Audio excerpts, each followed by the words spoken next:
A lot of people view this lad as a record breaker and the future Federer, while others see him as a system champion. Carlos Alcaraz is the teenager on a mission to burn and destroy all records of famous tennis players. He was previously rated among the top 50 by his coach and later went on to top the chart. But, then, a tennis academy director's son turns the world number one. Sit back and enjoy the story of the current ATP number one. Carlos Alcaraz Garcia was born on May 5, 2003, in El Palmar, Murcia, Spain, to his parents Carlos Alcaraz Gonzalez, a tennis player and director, and his mother, Virginia Garcia Escandón. Alcaraz started playing tennis at an early age, believed to be age 4, at the Real Sociedad Club de Campo de Murcia, where his father was the tennis academy director then. He's a right-handed player, though he uses both hands for backhand, and is known for his creativity, offensive style of play, and great defensive ability, likens to Spanish tennis player Pablo Carreno Busta. Alcaraz is an all-court tennis player who employs an aggressive baseline style of play, focusing more on a high winner count from his forehand. He holds a flat, lower net clearance that can make him a clear winner. He's often recognized for his disguised drop shot, which makes it difficult for his opponents to return an aggressive or offensive shot towards him. His first service is believed to be very strong, that it moves at about 210 km/h. This great strength of his has, however, been criticized. He also possesses a great and dependable second service, which is believed to travel at about 150 to 170 km/h. He usually adds a topspin and prevents the opponents from returning a good ball to his side of the court. He's been praised for his outstanding athletic ability and physical trait. His direct sprints and counteroffensive ability, often from an impossible area on the court, made fans compare him to tennis legend Rafael Nadal. On many occasions, he's been compared to Djokovic because of his lateral movement on the court, while his excellent footwork earns him comparison to Roger Federer. As a junior tennis player, Carlos was ranked as high as number 22 worldwide, winning 2 trophies on the ITF Junior circuit. He turned professional in 2018, playing at his coach and former world number 1 Juan Carlos Ferrero's Equalite JC Ferrero Sports Academy. He went on to win 3 titles at the ITF Men's World Tour and 4 at the ATP Challenger Tour, which saw him break into the top 100 rankings as the youngest player at 18 in May 2021. Following his victory at the ATP Challenger in Trieste, Juan Carlos Ferrero sang the praise of his athlete. Further, he went forward by saying the next target is for Alcaraz to reach the top 50 the following year. This is our desire and our objective. We are indeed working hard during the preseason to be able to compete with the best players and reach that goal. If he stays hungry like he is now and we can normally compete throughout the year, I think Carlos can rise to 50-inch, said Juan Carlos Ferrero. Alcaraz made his ATP debut in February 2020, at the age of 16, during the Rio Open after receiving a wild card for the men's singles draw. He became a headline after defeating fellow Spaniard Albert Ramos Vinolas 7-6, 7-2, 4-6, 7-6, 7-2, in the first round, which took him 3 hours and 37 minutes. After that, however, he was eliminated from the competition after being defeated by Argentine Federico Coria in the next round. Just a year after his ATP debut, Alcaraz qualified for the main draw of the Australian Open in 2021, making him the youngest tennis player in history to participate in the men's singles. He won his debut, defeating fellow qualifier Netherland Botic van de Zandschulp in a straight set before losing the next round to Swedish international Michael Ymer. Alcaraz, after being eliminated from the Australian Open, featured again in the Madrid Open, where he defeated French Adrien Manarino as a wild card and became the youngest match winner in the history of the tournament, breaking the then 18-year-old record Rafael Nadal set in 2004, though he further went ahead to crash out of the Opens after a defeat to the former record holder Nadal on his 18th birthday. Carlos, at the French Open, reached the Grand Slam third round for the first time in his career after defeating Nicolas Basilashvili.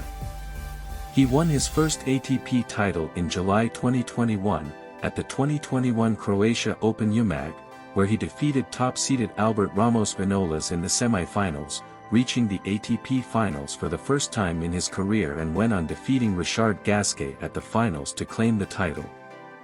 There, he became the youngest tour-level champion since Kei Nishikori in 2008 and the youngest Spaniard to win an ATP Tour title since Nadal in 2004.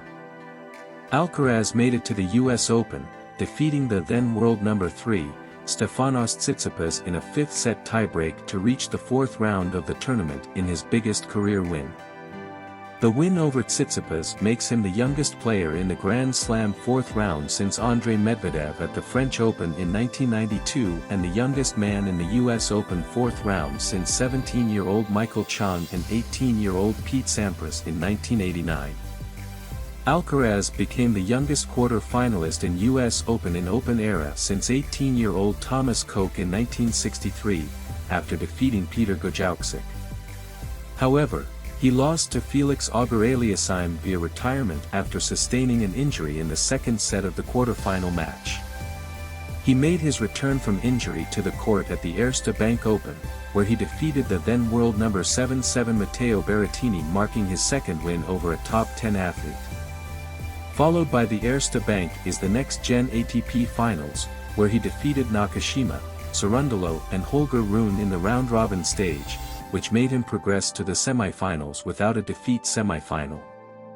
Finally, he defeated Sebastian Baez to reach the tournament finals, where he went ahead to win the championship following a victory over Sebastian Corda. Alcaraz was seeded for the first time in a Grand Slam at number 31. He reached the third round of the Australian Open before losing in 5 sets to Italian Matteo Berrettini. Got seeded 7th at the Rio Open, where he won his first 500 ATP title, defeating Diego Schwartzman in the finals, a win which saw him make his debut into the top 20 in the singles men rankings in February 2022. He reached his first Masters 100 quarterfinals and semi-finals, defeating the defending champion before losing to Nadal. Alcaraz seeded 14th, defeated 6th-seeded Casper Ruud at the Miami Open to win his first Masters 1000 title, becoming the youngest men's champion in the tournament. Alcaraz won the Barcelona Open, defeating top-seeded Stefanos Tsitsipas in the quarterfinals to enter the top 10 ranking for the first time in his career. He later defeated Pablo Carreno Busta to clinch the title. Just a day after his 19th birthday, Alcaraz defeated the then world number 4 and 3rd-seeded Rafael Nadal in the quarterfinals to become the first teenager to defeat him on clay. He went on to the next round the following day, facing the then world number 1 and top-seeded Novak Djokovic, who he later defeated in the semi-finals and became the youngest player to win against a world number 1 since 2004. He also became the first player to defeat both Djokovic and Nadal back-to-back on clay. He defeated the then world number 3 and defending champion Alexander Zverev to win his 4th title of the season. The victory saw him climb to world number 6 in the rankings on May 9, 2022. He made his seeded debut at the French Open as number 6 after being previously ruled out of the Italian Open due to an ankle injury. Following his recent victory on clay, he was projected as one of the favorites for the title, though he eventually lost to Zverev in the quarterfinals. On July 5, 2022, Alcaraz reached the Hamburg Open final, which saw him climb to number 5 on the world ranking, making him the youngest player to enter the top 5 rankings since Nadal in 2005. Though he lost the finals to Lorenzo Musetti, his first loss in a tournament final in his career. However, he went on to reach the Croatia Open finals, which saw him climb to world number 4 in August 2022. Alcaraz goes into the US 2022 Open as the number 3 seed. He defeated Baez, Coria and Brooksby without dropping a set to reach the 4th round. He then went ahead to defeat 15th-seeded Marin Cilic, becoming the youngest player to reach back-to-back quarterfinals in the tournament in the Open era. Next, he defeated Jannik Sinner in the quarterfinals, a match which took him 5 hours and 15 minutes, the second longest in US Open history. He went on to defeat Frances Tiafoe in the semi-finals and faced fellow world number 1 contender Casper Ruud, who was seeded 5th in the finals. Alcaraz, however, defeated Casper to win the title and become the world number 1 in the rankings. As a result, he became the youngest number 1 in the history of ATP rankings at the age of 19, 4 months and 6 days, breaking Lleyton Hewitt's record. Here's how Alcaraz moved from being tipped to being among the top 50 players in the world to becoming the world's number within a few years. Smash the like button if you enjoyed this video. For more exciting and amazing stories, please subscribe.